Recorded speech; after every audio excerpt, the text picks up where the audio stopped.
Abra a palavra de Deus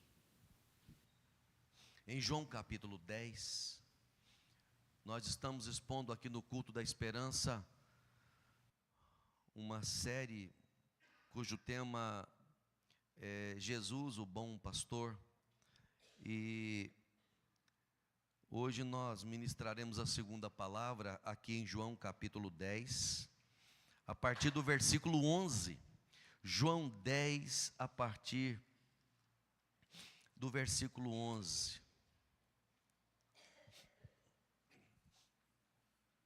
João 10, do verso 11 ao versículo 18, pelo menos.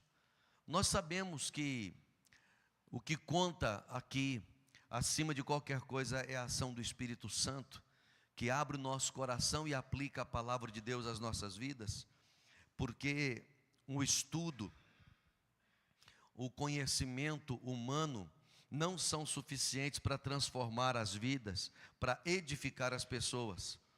O máximo que nós fazemos é trazer informação. O que transforma as nossas vidas é a aplicação do Espírito Santo. Por isso nós nos sujeitamos à ação do Senhor, nos submetemos à ação do Espírito Santo para que Ele edifique as nossas vidas. Eu estou percebendo o bloco, aqui vai até o versículo 21. Nós leremos então do 11 ao 21. Diz assim o texto: Eu sou o bom pastor. O bom pastor sacrifica sua vida pelas ovelhas. O empregado foge quando vê um lobo se aproximar. Abandona as ovelhas porque elas não lhe pertencem e ele não é seu pastor.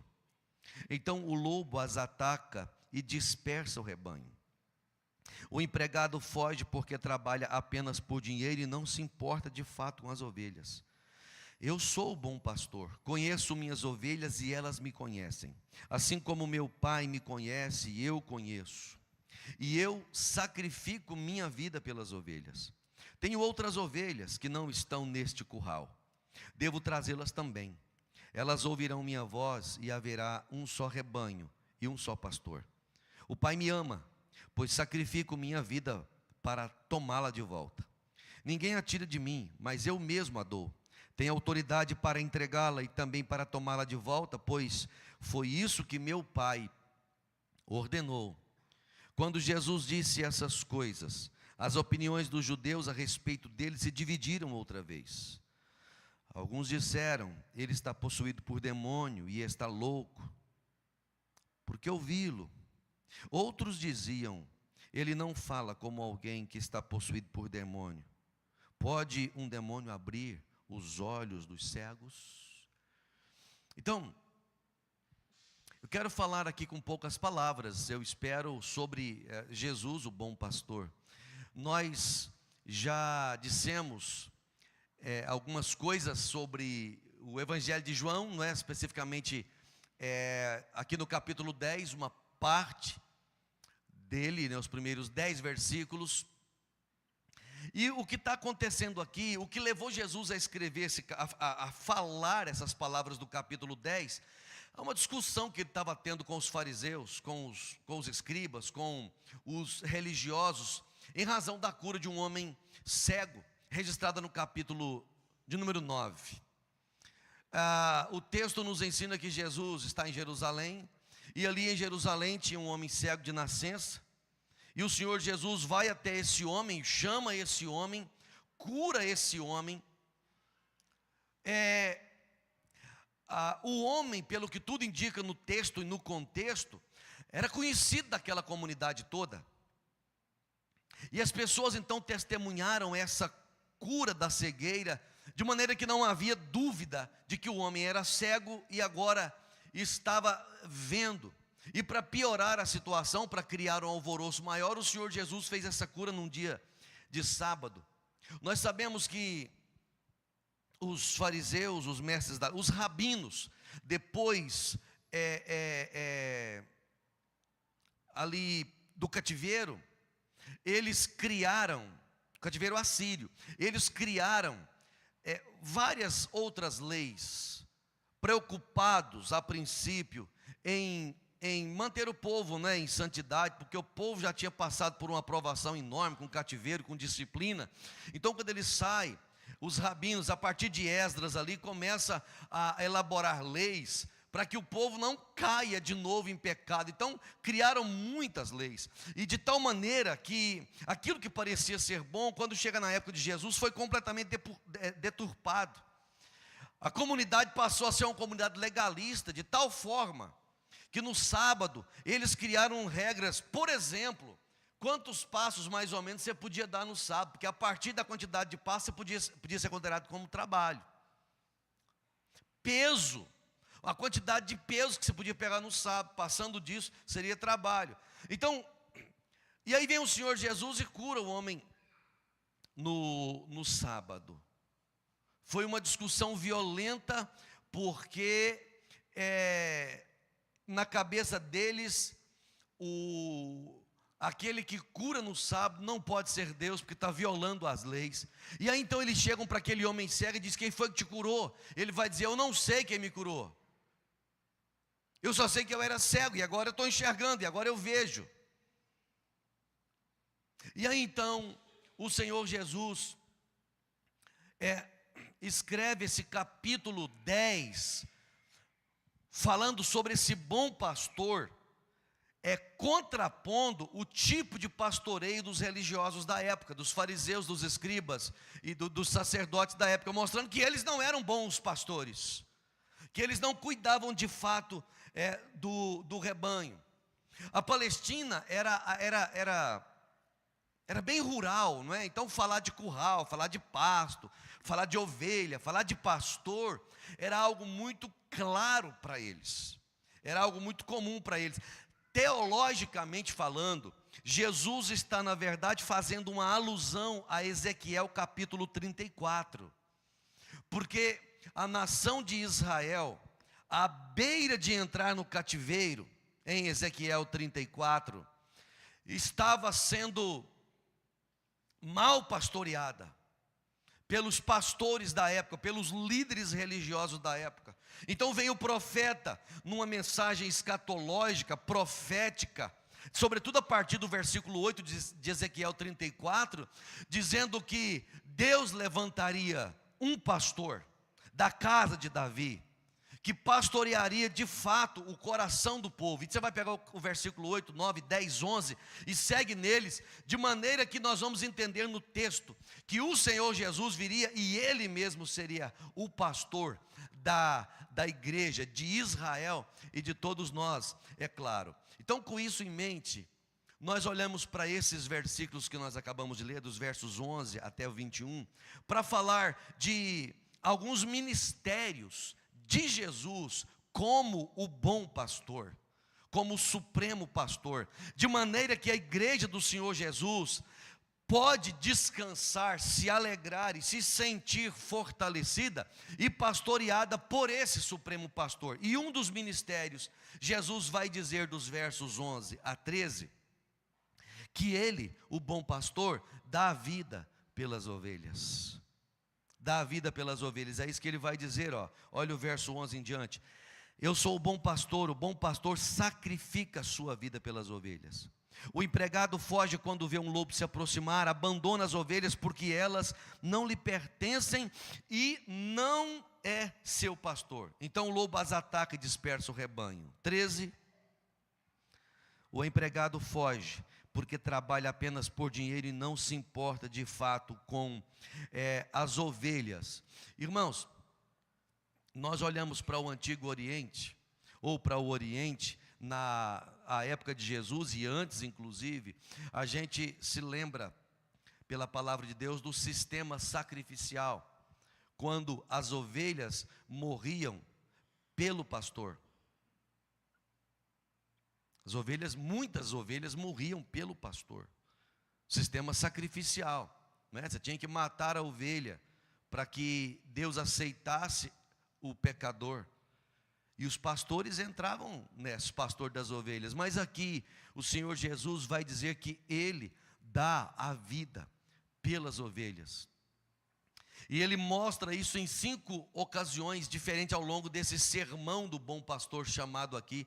O versículo 11 diz que Ele sacrifica sua vida pelas ovelhas. O versículo de número 15 também vai dizer: assim como meu Pai me conhece, eu conheço e sacrifico minha vida pelas ovelhas. O versículo 17, ele vai dizer também: o Pai me ama, pois sacrifico minha vida para tomá-la de volta. E o verso 18: ninguém a tira de mim, mas eu mesmo a dou. Ele está dizendo: eu morri não como mártir.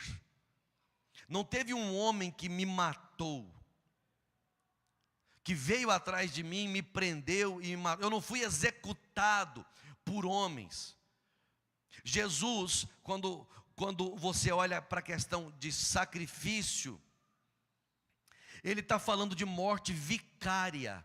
Ele está falando de uma morte que substitui. Então, o Senhor Jesus está dizendo aqui que Ele morreu como um substituto, entregando a vida dEle voluntariamente por cada um de nós. Isso aqui tem que trazer segurança para a gente. Isso tem que fazer você se sentir amado.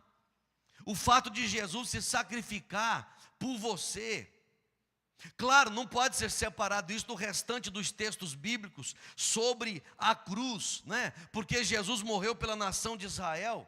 Nós vamos ver isso nesse mesmo capítulo, lá ao final. Jesus morreu pelo mundo, de João capítulo 6. Só que apesar de Jesus, o sangue de Jesus na cruz ser suficiente para a salvação do mundo, só é eficaz para aquelas pessoas que creem no sacrifício de Jesus, que olham para Jesus e o recebem como o Senhor e Salvador. Esses versículos 11 a 13, o Senhor Jesus faz um contraste aqui com os empregados, ou com os contratados, ou quem sabe, das nossas necessidades. O nosso bom pastor sabe das nossas necessidades. Às vezes nem nós mesmos sabemos direito o que nós queremos. Você já se viu assim? Não sei se eu faço isso, se eu faço aquilo, não sei se eu tomo aquela decisão, se eu tomo aquela outra. De vez em quando você se vê confuso e sem saber direito o que fazer. Quero dizer para você, Jesus sabe da sua necessidade. E como bom pastor que conhece o seu nome, o seu caráter, a sua natureza, Ele sabe da sua necessidade. E Ele pastoreia você, e Ele encaminha você, e Ele direciona você. Não é à toa que no Salmo 23, nós temos o Senhor Jesus como o pastor que cuida, que provê, o pastor que dá direção, o pastor que vai à frente das suas ovelhas. O pastor do Salmo 22 é o pastor que morre. O pastor do Salmo 23 é o pastor vivo, presente, pastoreando, cuidando. O pastor do Salmo 24 é o pastor que virá como supremo pastor ao final. É uma tríade: Salmo 22, 23 e 24, falando do bom pastor, do nosso Senhor Jesus Cristo. O salmo messiânico. O Senhor Jesus é aquele que cuida. Então, querido irmão e irmã, você como ovelha do Senhor Jesus, saiba, Ele te conhece pelo nome, sabe quem é você e cuida das suas necessidades. Não fique afligido, não fique angustiado, não fique temeroso por causa daquilo que você está passando, das decisões que precisam ser tomadas. Descanse no Senhor, o seu pastor, que comprou você com a sua própria vida e que conhece você pelo nome. Mas o texto vai dizer que o Senhor Jesus é aquele que traz outras ovelhas para o seu rebanho, para o seu curral. Versículo 16, ele diz assim, ó: tenho outras ovelhas que não estão neste curral, devo trazê-las também. Elas ouvirão minha voz, e haverá um só rebanho, e um só pastor. Você olha para a palavra de Deus no Antigo Testamento, irmãos amados. Deus separa Israel como sua nação. E o desejo de Deus com todas as leis, com todos os cuidados para a nação de Israel, era que Israel fosse uma nação exemplo, uma nação modelo para as outras nações. Deus não queria que apenas Israel, o Israel do Antigo Testamento, fosse o seu povo. Ele queria que outros povos passassem a viver como Israel, em razão do testemunho daquela nação. Então o Senhor Jesus veio para os judeus, mas os seus não receberam, mas a todos quantos o receberam, deu-lhes o poder de serem feitos e chamados filhos de Deus. Esse versículo 16 está dizendo que Deus tem outros rebanhos que não apenas desse aprisco, desse curral, porque Ele está dizendo que não é primeiro o judaísmo, ou a salvação não está confinada ao judeu. A salvação sai de dentro de Israel.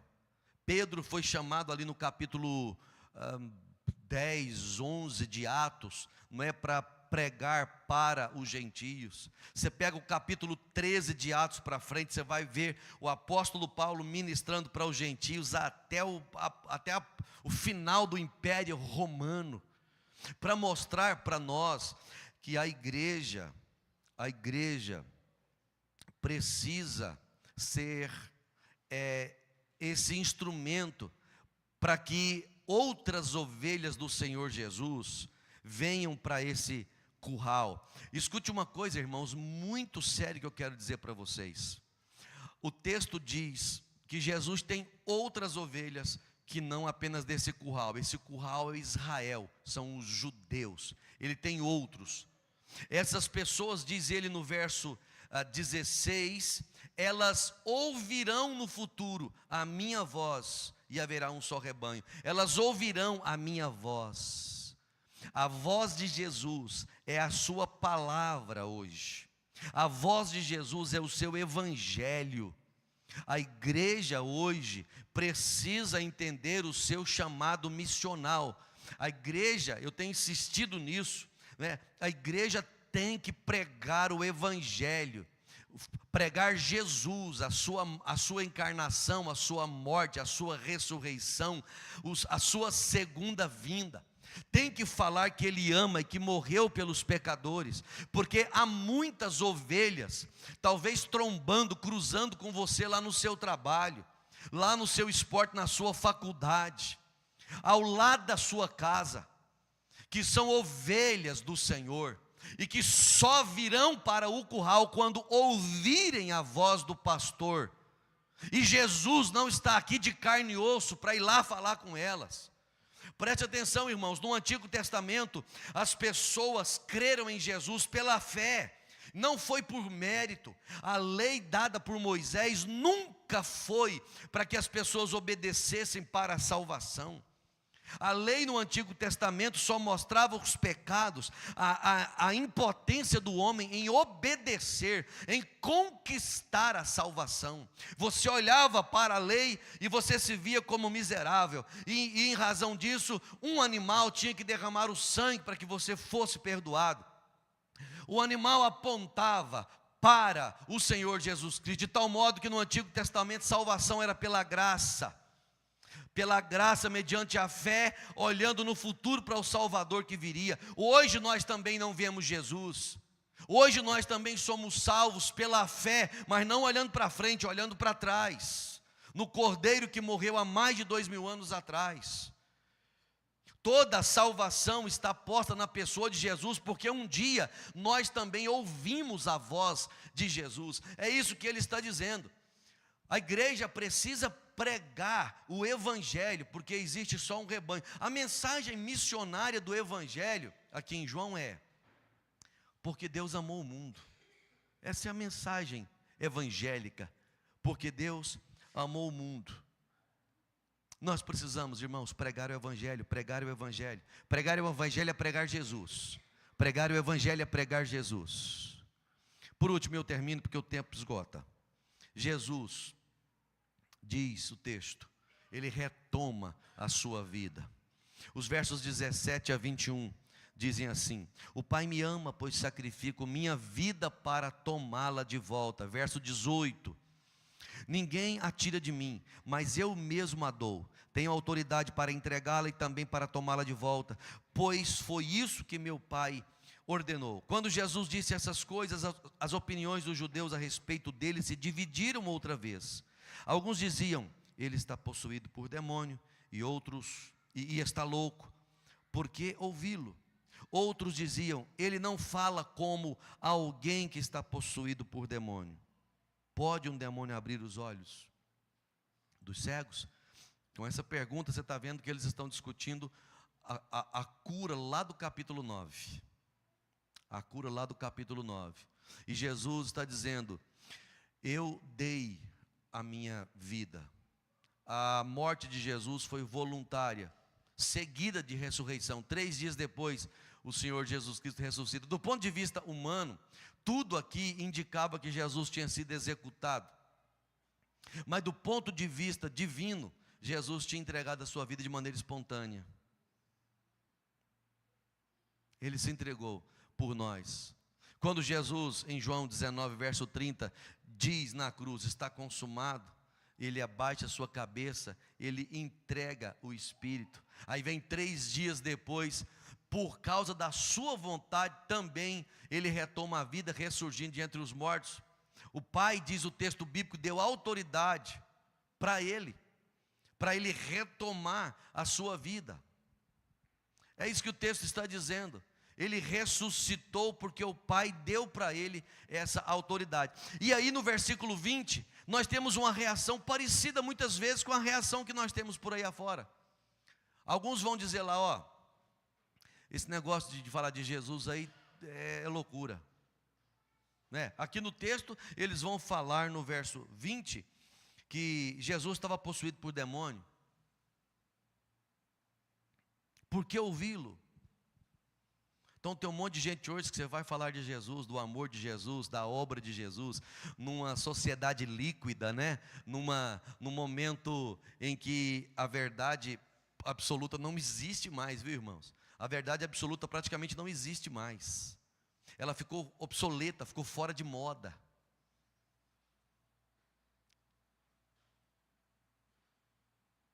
Está ficando cada vez mais difícil você olhar para a palavra de Deus e dizer: é a única verdade, a verdade absoluta que transforma, que muda o ser humano. As pessoas aí fora não vão aceitar isso. Isso nos incomoda um pouco, mas não vai nos incomodar muito, sabe por quê? Porque nós sempre cremos que a mudança da vida humana tem a ver com a obra do Espírito Santo e é uma obra sobrenatural. A nós não compete converter pessoas, a nós compete pregar com fidelidade o Evangelho. Nós só não podemos nos acovardar. Nós não precisamos ficar chutando imagem, nós não precisamos ficar falando mal de igreja, de denominação, de liderança religiosa. Isso não é a maneira de pregar. Nós precisamos pregar o nome de Jesus, a obra de Jesus, e dizer que Jesus ressuscitou dos mortos e que um dia Ele voltará para buscar a sua igreja, para julgar o mundo. E eu espero, irmãos amados, que nós possamos todos nos encontrar no dia final, quando a trombeta soar, que todos nós estejamos lá, ouvindo a voz do nosso Supremo Pastor. É uma marca, as ovelhas de Jesus ouvem a sua voz, elas têm intimidade com Ele, porque Ele vai pastoreando, é tão íntimo isso, que era outra marca do pastoreio no Oriente. Eles viviam tanto, os pastores do Oriente, com as suas ovelhas, a intimidade com elas era tão grande que eles conheciam cada uma individualmente. E os pastores chamavam as suas ovelhas pelos nomes delas, e elas ouviam a voz e seguiam o seu pastor. O que o Senhor está dizendo aqui é que o pastoreio com Jesus é assim. Eu conheço Jesus, eu ouço a voz de Jesus, eu tenho prazer em ouvir Jesus, em me alimentar de Jesus e de ir aonde Jesus me chama para ir. Dessa forma nós nos encontraremos, judeus convertidos, gentios convertidos, no dia final, porque haverá apenas um pastor e apenas um rebanho. Vamos orar? Senhor, te damos graças nessa manhã, porque o Senhor é quem nos pastoreia. O Senhor conhece-nos pelo nome, conhece a nossa natureza, sabe das nossas necessidades. O Senhor é aquele que deu a vida, nos comprando com o teu próprio sangue. Ó Deus, nós queremos viver essa intimidade contigo. Nós queremos, ó Deus, todo dia ouvir tua voz. Nós queremos todo dia, ó Deus, ver o Senhor nos abraçando, ver o Senhor nos limpando, ver o Senhor nos protegendo, nos alimentando. Nós queremos viver nessa expectativa, ó Deus, de encontrar com o Senhor no dia final. Sabemos, ó Deus, que a vida é tão breve. Sabemos, ó Deus, que não entendemos os tempos e épocas, mas uma coisa sabemos: a nossa vida é tua, o Senhor é nosso, e de alguma forma viveremos pela graça a eternidade com o Senhor. Louvado seja o teu nome. Oramos assim em nome de Jesus. Amém.